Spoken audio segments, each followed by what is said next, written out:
জাফরাবাদে হামলায় ক্ষতিগ্রস্ত এলাকা ঘুরে দেখলেন রাজ্যপাল সিভি আনন্দ বোস। রাজ্যপাল গ্রামে পৌঁছাতেই স্থানীয়রা উই ওয়ান্ট জাস্টিস স্লোগান দিতে থাকেন। স্থানীয় বাসিন্দারা তাদের ক্ষোভ উগরে দেন রাজ্যপালের কাছে এবং স্থায়ী বিএসএফ ক্যাম্পের জন্য আবেদন করেন। প্রতিবাদকারীদের হামলায় মৃত হরগোবিন্দ দাস ও চন্দন দাসের বাড়িতেও যান। মৃত চন্দন দাসের মা ও স্ত্রীকে তিনি সান্ত্বনা দেন। রাজ্যপাল সিভি আনন্দ জানান, তিনি এই পরিস্থিতি দেখে খুব উদ্বিগ্ন। সমস্ত রিপোর্ট রাজ্য সরকারের কাছে জমা দেবেন।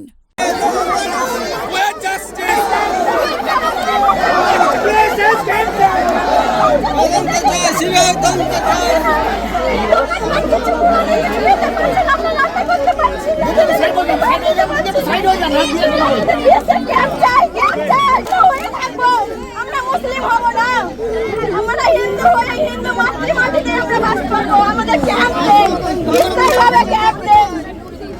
এটাই আমাদের বক্তব্য আপনার কাছে। Suggestions given by them. All this will be considered.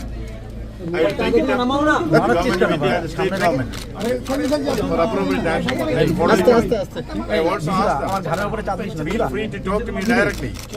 Direct phone number has also been given. They said we want justice. They will get justice. We want peace. They will have peace. Certainly we will do everything that is possible to give them a sense of security. Complaints I will listen to. I will analyze it. We have all of the sympathetic understanding of what they want. We will do all our best to see that they get justice.